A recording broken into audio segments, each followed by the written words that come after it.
healthcare proxy is what? What I would call advanced medical directives. Advanced medical directives, you'll be able to spell out your wishes. We work with our clients and we create their trust.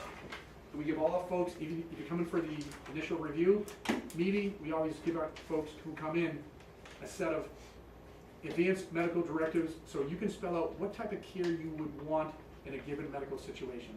Really, really important. It's designed to avoid conflict with the medical people, because your healthcare proxy just says who has legal authority to make a decision.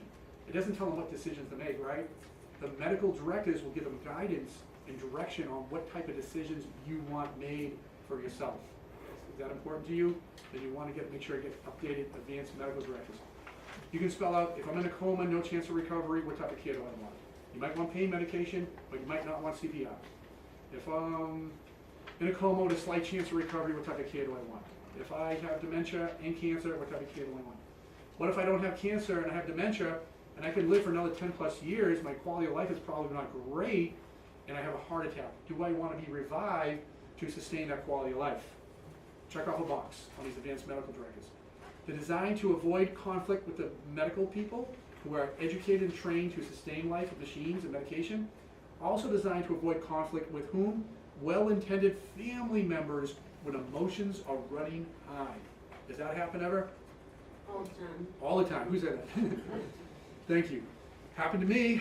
My dad was at the nursing home, Marion Manor. He was crashing back to the hospital, Faulkner Hospital, back in 2010. Here's my dad in the hospital bed, still with his cognitive capacity. Doctor says he's not eating. I said, what can you do for him, sir? He says, we can give him a feeding tube and intubate. I said, what would that do? He said, I'll give him nutrition artificially and hydration, and that will give him energy. And the energy will give him strength. And the strength will allow him to do physical therapy and rehab, and he may be able to go home. Sounded great, right?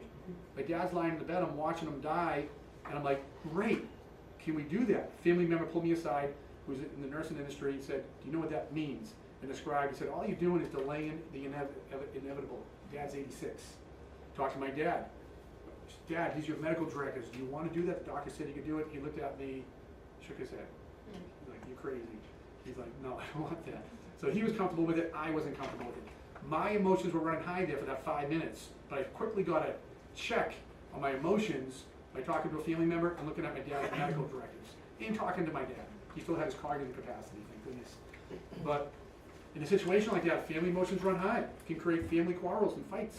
I've had cases like that where people don't talk anymore 10 years later because they blame another family member. You killed mom and dad because you didn't push for the extra treatment and so forth.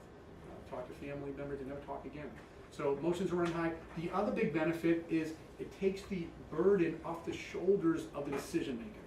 I've talked to so many folks saying, yes, I was mom and dad's healthcare proxy. Yes, I had to make that dreaded pull the plug decision. 10 years later, they put their head down, they say, I hope I made the right decision. From my experience, when folks have your wishes memorialized as a legal document, and you share that with your helpers, they'll have direction and instructions on what type of care you want. So if anyone questions them, the medical industry, a family member whose emotions are running high, or even to take the burden off your own shoulders, you can say, with confidence, with peace of mind, I'm simply following mom and dad's wishes here, or my loved one's wishes, and I'm going to honor and respect that. From my experience, even the people who may not agree with you 100%, they're going to honor and respect that.